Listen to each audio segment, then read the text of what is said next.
Assalamualaikum warahmatullahi wabarakatuh. Perkenalkan, nama saya Pramanadi Nugraha, NPM 106, mahasiswa UPN Veteran Jawa Timur, Fakultas Ilmu Komputer jurusan Informatika.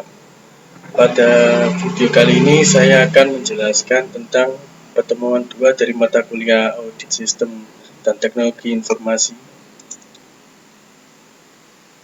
Dengan komputerisasi di berbagai bidang kegiatan akan membawa dampak terhadap kegiatan pemeriksaan atau audit, baik secara langsung maupun tidak langsung. Perubahan cara pembukuan dari manual menjadi komputerisasi menyebabkan perubahan seperti yang pertama, dokumen dari bentuk kertas menjadi non-visual. Kemudian yang kedua, sebagian besar data yang dianalisa tersimpan dalam file yang berupa disket atau pita magnetik atau tape atau flash disk. Yang ketiga, cara pemeriksaan secara tradisional atau manual memerlukan banyak waktu dan tenaga. Sebaliknya, pemeriksaan dengan cara komputerisasi jauh lebih efisien. Bagi auditor sendiri, bila tidak memahami masalah komputer, maka dapat menyebabkan hasil audit tidak optimal. Definisi audit. The Institute Internal Auditor atau IIA mendefinisikan internal auditing sebagai berikut. As an independent appraisal function established within an organization to examine and evaluate its activity as a service to the organization. Sebagai fungsi penilaian independen yang ditetapkan dalam suatu organisasi untuk memeriksa dan mengevaluasi kegiatannya sebagai layanan kepada organisasi. Kemudian definisi audit sistem informasi. Audit SI adalah proses mengumpulkan dan mengevaluasi fakta untuk memutuskan apakah sistem komputer yang merupakan aset bagi perusahaan terlindungi, integritas data terpelihara sesuai dengan tujuan organisasi untuk mencapai efektivitas dan efisiensi dalam penggunaan sumber daya. Audit SI atau TI merupakan upaya menilai apakah proses IT dapat dilakukan dengan baik untuk mendukung tujuan organisasi dengan melakukan pengendalian dari outcome yang dihasilkan. Audit sistem informasi adalah sebuah proses yang sistematis dalam mengumpulkan dan mengevaluasi bukti-bukti untuk menentukan bahwa sebuah sistem informasi yang digunakan oleh organisasi telah dapat mencapai tujuannya, yaitu pengamanan dan aktiva atau aset, pemeliharaan atas integritas data, dan peningkatan efektivitas. Menurut Ron Weber pada tahun 1999, definisi audit sistem informasi merupakan proses pengumpulan dan penilaian bukti-bukti untuk menentukan apakah sistem komputer dapat melindungi aset, memelihara integritas data, dapat mendorong pencapaian tujuan organisasi secara efektif, serta menjamin penggunaan sumber daya secara efisien. Pentingnya audit sistem informasi mengacu pada pendapat Weber, audit dan sistem pengendalian menjadi semakin penting dalam sistem informasi berbagai komputerisasi. Dengan alasan sebagai berikut.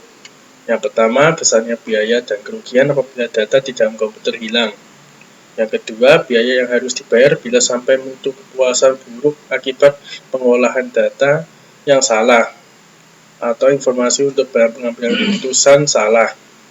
Dan yang ketiga, potensi kerugian kalau terjadi kesalahan atau penyalahgunaan komputer. Yang keempat, nilai atau investasi yang tinggi dalam pengadaan maupun perawatan mesin, hardware, dan software. Yang kelima, nilai atau biaya yang tinggi dikeluarkan dalam pendidikan personil. Yang keenam, biaya yang tinggi bila terjadi komputer error.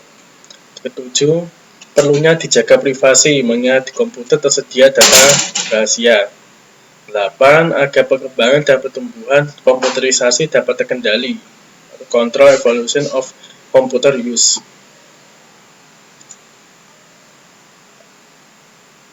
Kemudian tujuan audit sistem informasi.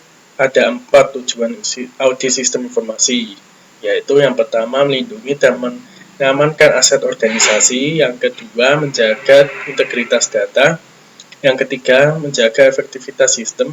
Keempat, penggunaan SDM secara efisiensi.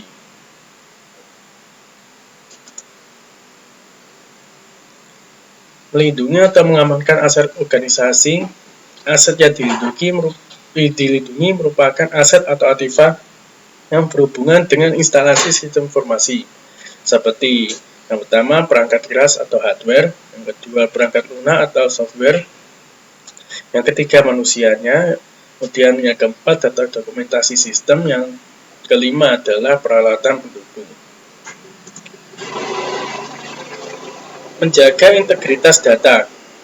Integritas data berarti dalam kita memiliki atribut kelengkapan, baik dan dipercaya, kemudian dan ketelitian. Tanpa menjaga integritas data, organisasi tidak dapat memperlihatkan potret dirinya dengan benar atau kejadian yang ada tidak terungkap pada seperti apa adanya. Keputusan maupun langkah-langkah penting di organisasi salah sasaran karena tidak didukung dengan data yang benar. Perlu pengorbanan biaya. Oleh karena itu, upaya untuk menjaga integritas data dengan konsekuensi akan ada biaya prosedur pengendalian yang dikeluarkan harus sepadan dengan manfaat yang diharapkan.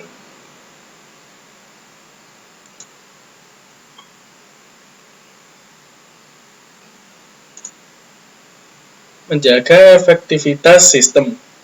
Sistem informasi dikatakan efektif hanya jika sistem tersebut dapat mencapai tujuannya.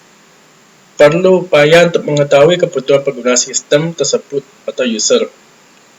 Apakah sistem menghasilkan laporan atau informasi yang bermanfaat bagi user, misal pengambilan keputusan. Kemudian auditor perlu mengetahui karakteristik user, berikut proses pengambilan keputusannya. Evaluasi ini akan memberikan masukan bagi pengambil keputusan mengenal apakah kinerja sistem layak dipertahankan, harus ditingkatkan atau perlu dimodifikasi, dan yang terakhir sudah usang sehingga harus ditinggalkan dan dicari penggantinya. Penggunaan SDM atau sumber daya manusia secara efisiensi. Dikatakan efisiensi jika ia menggunakan sumber daya seminimal mungkin untuk menghasilkan output yang dibutuhkan. Pada kenyataannya, sistem informasi menggunakan berbagai sumber daya, misal seperti mesin dan segala perlengkapannya, perangkat lunak, sarana komunikasi, dan tenaga kerja yang mengoperasikan sistem tersebut harus berkompetisi untuk memberdayakan sumber daya yang ada tersebut. Aspek audit sistem informasi. Jika melihat tujuan audit sistem informasi pada bagian sebelumnya, maka terdapat dua aspek utama pada sistem audit sistem informasi, yaitu yang pertama conformance atau kesesuaian.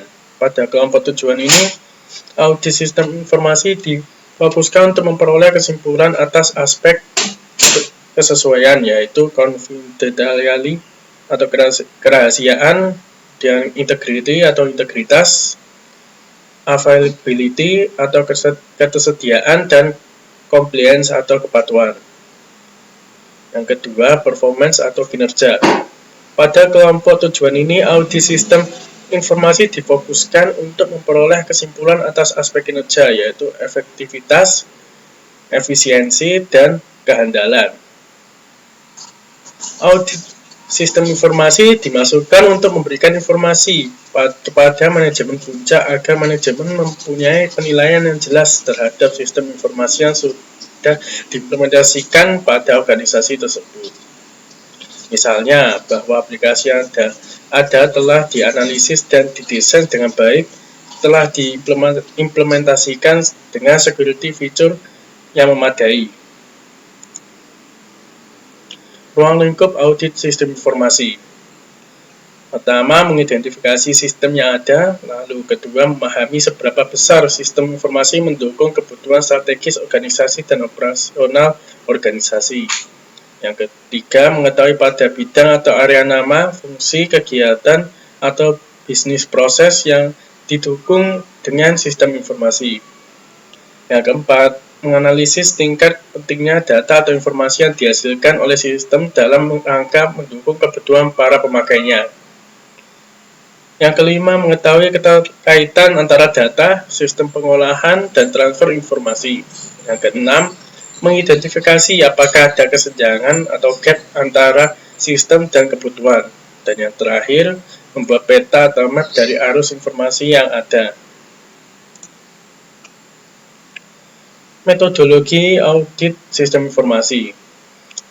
Dalam pelaksanaannya, auditor TI mengumpulkan bukti-bukti yang memadai melalui berbagai teknik termasuk survei, wawancara, observasi, dan review dokumentasi.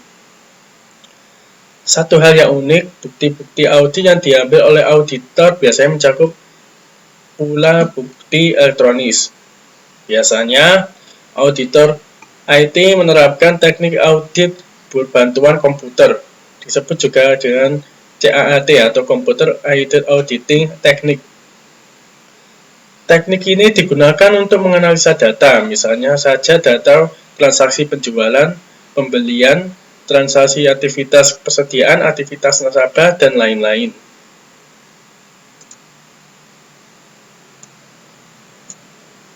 Tahapan audit sistem informasi. Pada audit mencakup beberapa aktivitas, yaitu perencanaan, pemeriksaan lapangan, pelaporan, dan tindak lanjut. Yang pertama, perencanaan atau planning. Tahap perencanaan ini yang akan dilakukan adalah menentukan ruang lingkup atau skop objek yang akan diaudit, standar evaluasi dari hasil audit, dan komunikasi dengan manajer pada organisasi yang bersangkutan dengan menganalisa visi, misi, sasaran, dan tujuan objek yang diteliti, serta strategi kebijakan yang terkait dengan pengolahan investigasi. Perencanaan meliputi beberapa aktivitas utama, yaitu penetapan ruang lingkup dan tujuan audit, kemudian yang kedua pengorganisasian tim audit, ketiga pemahaman mengenai operasi bisnis klien, yang keempat kaji ulang hasil audit sebelumnya, yang kelima penyiapan program audit. Kemudian yang kedua, pemeriksaan lapangan atau fieldwork. Pengumpulan informasi yang dilakukan dengan cara mengumpulkan data dengan pihak-pihak yang terkait. Metode pengumpulan data yaitu wawancara, kuesioner, ataupun melakukan survei ke lokasi penelitian. Dan yang ketiga, pelaporan atau reporting. Setelah proses pengumpulan data, maka akan didapat data yang diproses dan dihitung berdasarkan perhitungan maturity level. Pada tahap ini, yang akan dilakukan memberikan informasi berupa hasil-hasil dari audit. Perhitungan maturity level dilakukan mengacu pada hasil wawancara, survei, dan rekap itu dari hasil penyebaran kuesioner. Berdasarkan hasil maturity level yang mencerminkan kinerja saat ini atau current maturity level dan kinerja standar atau ideal yang diharapkan akan menjadi acuan untuk selanjutnya dilakukan analisis kesenjangan atau gap. Kemudian yang keempat adalah tindak lanjut atau follow up. Tahap ini dilakukan adalah memberikan laporan hasil audit berupa rekomendasi tindakan perbaikan pada pihak manajemen objek yang diteliti. Wewenang perbaikan menjadi tanggung jawab manajemen objek yang diteliti, apakah akan diterapkan atau hanya sebagai acuan untuk memperbaiki di masa yang akan datang. Siapa yang diaudit? Jadi yang diaudit ada pertama manajemen, lalu ada IT manager di sini, IT spesialis. Di sini IT spesialis terdapat network, database, sistem analis, programmer, dan lain-lain. Kemudian user. Tugas auditor sistem informasi. Tugas auditor yaitu memastikan sisi-sisi penerapan IT memiliki kontrol yang diperlukan. Kemudian yang kedua, memastikan kontrol tersebut diterapkan dengan baik sesuai dengan yang diharapkan. Yang dilakukan auditor yaitu pertama persiapan, kemudian yang kedua review dokumen, yang ketiga persiapan kegiatan on-site audit, yang keempat melakukan kegiatan on-site audit, yang kelima persiapan, persetujuan, dan distribusi laporan audit, yang keenam follow up audit. Output kegiatan audit oleh auditor sistem informasi. Hasil akhir adalah berupa laporan yang berisi yang pertama ruang lingkup audit atau metode, yang kedua metodologi, yang ketiga temuan, yang keempat ketidaksesuaian, sifat ketidaksesuaian, bukti-bukti pendukung, syarat yang dipenuhi, yang tidak dipenuhi, lokasi dan tingkat ketidaksesuaian. Yang terakhir, kesimpulan yaitu tingkat kesesuaian dengan kriteria audit, efektivitas implementasi, pemeliharaan, dan pengembangan sistem manajemen dan rekomendasi. Kompetensi auditor sistem informasi. Audit skill ada sampling, komunikasi, melakukan interview, mengajukan pertanyaan, dan mencatat. Generic knowledge, pengetahuan mengenai prinsip-prinsip audit, prosedur dan teknik, serta manajemen dan dokumen referensi, organisasi, peraturan-peraturan yang berlaku. Specific knowledge, background IT atau SI, kemudian bisnis, spesialis technical skill, pengalaman audit sistem manajemen, dan perundangan. Prinsip seorang auditor. Ethical conduct berdasar pada profesionalisme, kejujuran, integritas, dan kerahasiaan dan kebijaksanaan. Fair presentation, kewajiban melaporkan secara jujur dan akurat. Do professional care, yaitu implementasi dari kesungguhan dan pertimbangan yang diberikan. Lalu independent atau kebebasan, evidence-based approach, yaitu pendekatan berdasarkan fakta. Sekian dari presentasi saya, jika terdapat kesalahan mohon dimaafkan. Wassalamualaikum warahmatullahi wabarakatuh.